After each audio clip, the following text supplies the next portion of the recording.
उनसे कहता हूँ कि डटे रहें, आप लोग हक पर हैं, आप लोग सच के अलंबरदार हैं, आप लोग पाकिस्तान के दस्तूर की सालिमियत के लिए, पाकिस्तान की जोग्राफियाई यकजहती के लिए, पाकिस्तान के मजलूम अवाम के हुकूक के लिए, जमहूरियत के लिए, डिक्टेटरशिप, फिस्ताइत और फाशिज़म के ख़िलाफ़ निकले हैं। आप लोग हुसैनी काफ़िले के लोग हैं। वक्त के यजीदों से डरे ना, वक्त के यजीदों के सामने झुके ना, सब्र के साथ, इस्तिकामत के साथ डटे रहें। ये वक्त गुजर जाएगा, लेकिन तारीख़ इस मुज़ाहिमत को, जुल्म के ख़िलाफ़ इस जद्दोजहद को, ताकतवर फाशिस्ट कुव्वतों के ख़िलाफ़ इस कलमे हक़ को हमेशा याद रखेगा। एहराम बंधे हुए एक शख्स जो हज बैतुल्लाह की ज़ियारत के लिए जा रहा है, और हज साल में ख़ास अय्याम होते हैं उनके, वो अगर ये मिस हो जाए तो एक साल उनका हज फिर नहीं हो सकेगा, वो इंतज़ार करना पड़ेगा उसको रोका जाएगा, ये मैं तवक्को नहीं। इकबाल का पाकिस्तान, कायद का पाकिस्तान, जिसके दस्तूर में लिखा हुआ है पहला लफ्ज़ कि इस मुल्क का नाम है इस्लामी जमहूरिया पाकिस्तान, और जिसके आर्टिकल 2 में लिखा है द स्टेट रिलीजन इस्लाम, वहाँ पे ये सूरत हाल होगी। मैं इसकी तवक्को नहीं, मुझे बहुत दुख हुआ। और इससे अंदाज़ा होता है कि हमारे मुल्क को एक ख़ास माफिया ने, एक रूलिंग एलीट ने, अशराफिया के नाम पर एक बदमाशिया ने उसको अगवा किया है, आइन तोड़ा, और जिसने मशरक़ी पाकिस्तान की अलहदगी की बुनियाद रखी उसको किसी ने हाथ नहीं लगाया। जनरल याहिया जिसने पाकिस्तान के माथे पर शकिस का बदनुमा दाग लगाया, जनरल नियाज़ी, फिर जनरल ज़ियाउल हक, फिर जनरल परवेज़ मुशर्रफ, फिर जनरल बाजवा, ये वो सारे लोग कि जिन्होंने इस मुल्क का दस्तूर को पांव तले रूंधा, मुल्क के अवाम के हुकूक सलब किए, जिन्होंने मुल्क को दो टुकड़े कर दिया, जिन्होंने कारगिल बेचा, जिन्होंने कश्मीर बेचा, उनको कोई हाथ नहीं लगा। वो इबाउदल्लाह है, उनको स्टेट ऑनर दिया जाता है, उनको कौमी हीरो, कौमी ख़जाने से उनको और उनके ख़ानदान को पेंशनें दी जाती है। लेकिन एक बंदा जो आज़ादी इज़हार राय की बात करता है, फंडामेंटल राइट की बात करता है, दस्तूर का वफादार है और पाकिस्तान के शहरियों की हुकूक की बात करता है, मुझे बताया नहीं इमरान रियाज का जुर्म क्या था? क्या उसने मुल्क तोड़ा है? क्या उसने पाकिस्तान के दस्तूर को पामाल किया है? क्या उसने लोगों को जबरी गुमशुदा किया है? क्या उसने दहशतगर्दी के ख़िलाफ़ जंग में अमेरिका को कंधा फराहम किया है? क्या किया उन्हें? वो एक मुहिब वतन, मुहिब इस्लाम, एक सहाफ़ी है, अवाम की आवाज़ है, दस्तूर की आवाज़ है, पाकिस्तान की आवाज़ है, जमहूरियत की आवाज़ है। बजाय इसके कि आप इस तरह के लोगों की खिदमात को कबूल करें, एक्नॉलेज करें, आप उनको गद्दार करार दे रहे हैं। इस तरह तो दुश्मन को भी ट्रीट नहीं किया जाता। तो जिन लोगों ने ये काम किया है, मैं कहता हूँ अल्लाह के घर से रोकना मुशरिकीन मक्का का तर्ज़ अमल था, अल्लाह के घर से रोकना अबू जहल का तर्ज़ अमल था। ये अबू जहल की पॉलिसी है। लेकिन जो लोग अबू जहल की पॉलिसी पे, मोहम्मद अली जरा के पाकिस्तान में, अल्लामा मोहम्मद इकबाल के पाकिस्तान में, इस्लामी जमहूरिया पाकिस्तान में जो लोग अबू जहल की पॉलिसी को नाफिज कर चुके हैं और चला रहे हैं, उनको अबू जहल की अंजाम याद रखना चाहिए। अस्सलाम वालेकुम, मैं हूँ हसनैन, आप देख रहे हैं नया पाकिस्तान। मेरे साथ इस वक्त सेनेटर मुश्ताक साहब मौजूद हैं। इमरान रियाज को कल जिस तरह गिरफ़्तार किया गया, एहराम बांधा हुआ था, उन्हें गिरफ़्तार किया गया। सेनेटर साहब क्या कहना चाहेंगे? कल एक सीनियर सहाफ़ी इमरान रियाज को गिरफ़्तार किया जाता, एहराम बांधा हुआ था, हज के लिए जा रहे थे, क्या कहेंगे आप? बिस्मिल्लाहिर्रहमानिर्रहीम। मुझे बहुत दुख हुआ मैंने जब इमरान रियाज को देखा कि वो एहराम बंधे हुए हैं और वो हज पे जा रहे हैं और अदालत उनके हक़ में है और वो यकीन दहानी करा चुके हैं कि मैंने वापस आना है।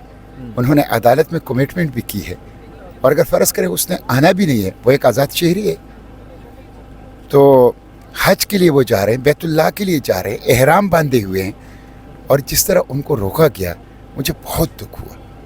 यानी फाशिज़म तो हमारे यहाँ जारी है, डाइसेंटिंग वॉइस को जिस तरह गला घोंटा जा रहा है, जिस तरह इख्तिलाफी आवाज़ वालों को गद्दार करार दिया जा रहा है, और जिस तरह उनके ऊपर बदतरीन किस्म का तशद्दुद और उनकी करैक्टर असैसिनेशन की जाए, वो तो था। लेकिन मैं ये तवक्को नहीं रख रहा था कि एहराम बंधे हुए एक शख्स जो हज बैतुल्लाह की ज़ियारत के लिए जा रहा है اور حج سال میں خاص ایام ہوتے ہیں ان کے، وہ اگر یہ مس ہو جائے تو ایک سال ان کا حج پھر نہیں ہو سکے گا، وہ انتظار کرنا پڑے گا اس کو روکا جائے گا، یہ میں توقع نہیں۔ اقبال کا پاکستان، قائد کا پاکستان، جس کے دستور میں لکھا ہوا ہے پہلا لفظ کہ اس ملک کا نام ہے اسلامی جمہوریہ پاکستان، اور جس کے آرٹیکل 2 میں لکھا ہے دا اسٹیٹ ریلیجن اسلام، وہاں پہ یہ صورتحال ہوگی، میں اس کی توقع نہیں۔ مجھے بہت دکھ ہوا، اور اس سے اندازہ ہوتا ہے کہ ہمارے ملک کو ایک خاص مافیا نے، ایک رولنگ ایلیٹ نے، اشرافیہ کے نام پر ایک بدماشیہ نے اس کو اغوا کیا ہے، اور اس کے نتیجے میں یہاں پہ نہ اسلام محفوظ ہے، شاعر اسلام نہ محفوظ ہے، نہ لوگوں کے فنڈامنٹل رائٹس محفوظ ہے، نہ فریڈم آف پریس کسی کو ہے، اور نہ فریڈم آف ایسوسیشن کسی کو ہے، اور یہاں عدالتوں کی کوئی حیثیت نہیں ہوتی۔ یہاں ماورائے عدالت ایک طبقہ ہے جس نے غلام بنائے ہوا ہے اس قوم کو۔ مجھے بہت دکھ ہوا، میں اس کی مذمت کرتا ہوں۔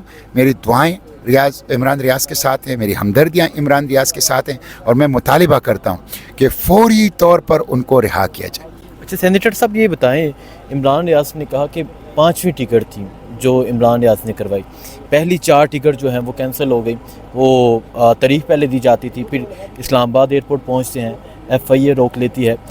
جو اگر گزشتہ سال کی بات کریں، عمران ریاض کے بقول جو کل انہوں نے ویڈیو پیغام دیا، گزشتہ سال اغوا کیا تھا 142 دن جبری گمشدگی تھی، اسے پچھلے سال اغوا کیا تھا، تیسرا سال تھا جس میں وہ کوشش کر رہے تھے، اور تقریباً 1 ماہ میں اسلام آباد میں ان کے ساتھ موجود تھا، 1 ماہ یہاں کوشش کرتے رہے کہ میں نے حج پہ جانا ہے، اور پھر کل جب انہیں گرفتار کیا گیا تو لبیک اللہم لبیک پکارتے رہے، اور جب گرفتار کر لیے تب بھی پکارتے رہے، تو کیا کہنا چاہیں گے؟ اس حد تک بھی جا سکتے تھے؟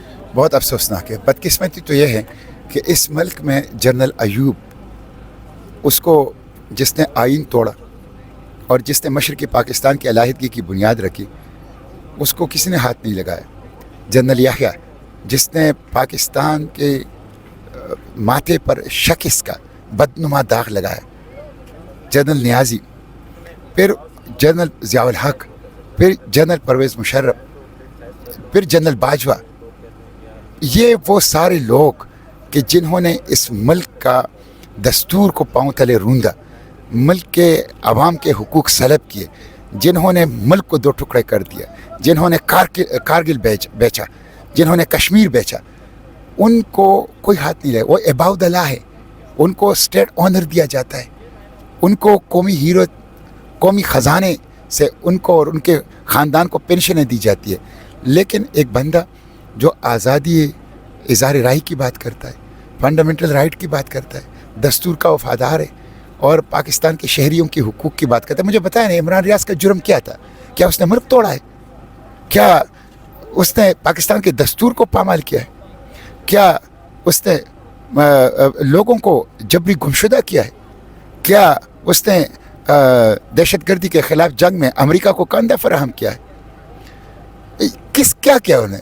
وہ ایک محب وطن، محب اسلام، ایک صحافی ہے، عوام کی آواز ہے، دستور کی آواز ہے، پاکستان کی آواز ہے، جمہوریت کی آواز ہے۔ بجائے اس کے کہ آپ اس طرح کے لوگوں کی خدمات کو قبول کریں، اکنالج کریں، آپ ان کو غدار قرار دے رہے ہیں۔ اس طرح تو دشمن کو بھی ٹریٹ نہیں کیا جاتا۔ تو جن لوگوں نے یہ کام کیا ہے، میں کہتا ہوں اللہ کے گھر سے روکنا مشرکین مکہ کا طرز عمل تھا، اللہ کے گھر سے روکنا ابو جہل کا طرز عمل تھا۔ یہ ابو جہل کی پالیسی ہے، لیکن جو لوگ ابو جہل کی پالیسی پہ، محمد علی جرح کے پاکستان میں، علامہ محمد اقبال کے پاکستان میں، اسلامی جمہوریہ پاکستان میں جو لوگ ابو جہل کی پالیسی کو نافذ کر چکے ہیں اور چلا رہے ہیں، ان کو ابو جہل کی انجام یاد رکھنا چاہیے۔ اچھا مجھے بتا دیں، ایک ان کی وائف کا بھی میسیج آتا ہے جس میں وہ بہت رو رہی ہیں، اور وہ کہہ رہی ہیں کہ میرے خاوند کا قصور کیا ہے؟ انہوں نے بھی حج پہ جانا تھا، اور وہ وہاں ایئرپورٹ پہ انتظار کر رہی تھی، اور ان کے سامنے جس طرح گھسیٹ کر لے کر گئے، تو کیا کہنا چاہیں گے؟ خاتون کے سامنے جو کیا گیا، ان کے بچے انتظار کر رہے تھے، اور آج عمران ریاض نے کہا کہ میری بیٹی ڈپریشن میں چلی گئی، یہ سب دیکھ کے کیا کہیں گے؟ دیکھیں، وہ تو پوری دنیا نے دیکھا، اور پوری دنیا نے دیکھا کہ پاکستان صحافیوں کے لیے گوانٹانامو بے ہے، پاکستان میں پریس ان چین ہے، اور صحافت کے پاؤں میں ہتھکڑیاں، بیڑیاں، ہاتھوں میں ہتھکڑیاں، اور زبان پہ تالے لگا دی گئے۔ صحافت کے وجود کے گرد زنجیریں रखी गई है, पाकिस्तान को जबरिस्तान बनाया गया है, पाकिस्तान को संसरिस्तान बनाया गया है। और मैं कह रहा हूँ कि पूरी दुनिया ने यह देखा, पाकिस्तान की बदनामी हुई इससे। ये पाकिस्तान है, ये फ्रीडम ऑफ एक्सप्रेशन है, ये फंडामेंटल राइट है पाकिस्तान में।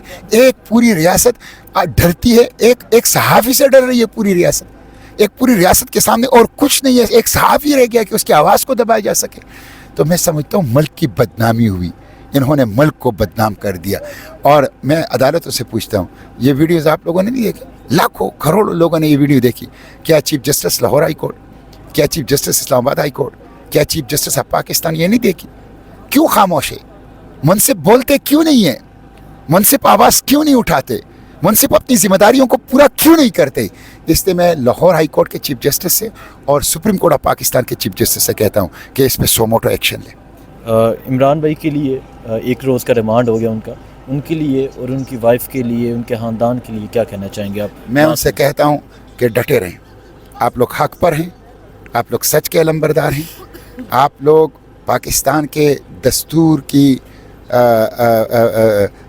सालिमियत के लिए, पाकिस्तान की जोग्राफियाई यकजहती के लिए, पाकिस्तान के मजलूम अवाम के हुकूक के लिए, जमहूरियत के लिए, डिक्टेटरशिप, फिस्तायत और फाशिज़म के ख़िलाफ़ निकलें। आप लोग हुसैनी काफ़िले के लोग हैं। वक्त के यजीदों से डरे ना, वक्त के यजीदों के सामने झुके ना, सब्र के साथ, इस्तिकामत के साथ डटे रहें। यह वक्त गुजर जाएगा, लेकिन तारीख़ इस मुज़ाहिमत को, जुल्म के ख़िलाफ़ इस जदोजहद को, ताकतवर फाशिस्ट कुव्वतों के ख़िलाफ़ इस कलमे हक़ को हमेशा याद रखेगा। तो डटे रहिए, पूरे पाकिस्तान आपके साथ हैं, मैं आपके साथ हूँ। बहुत शुक्रिया।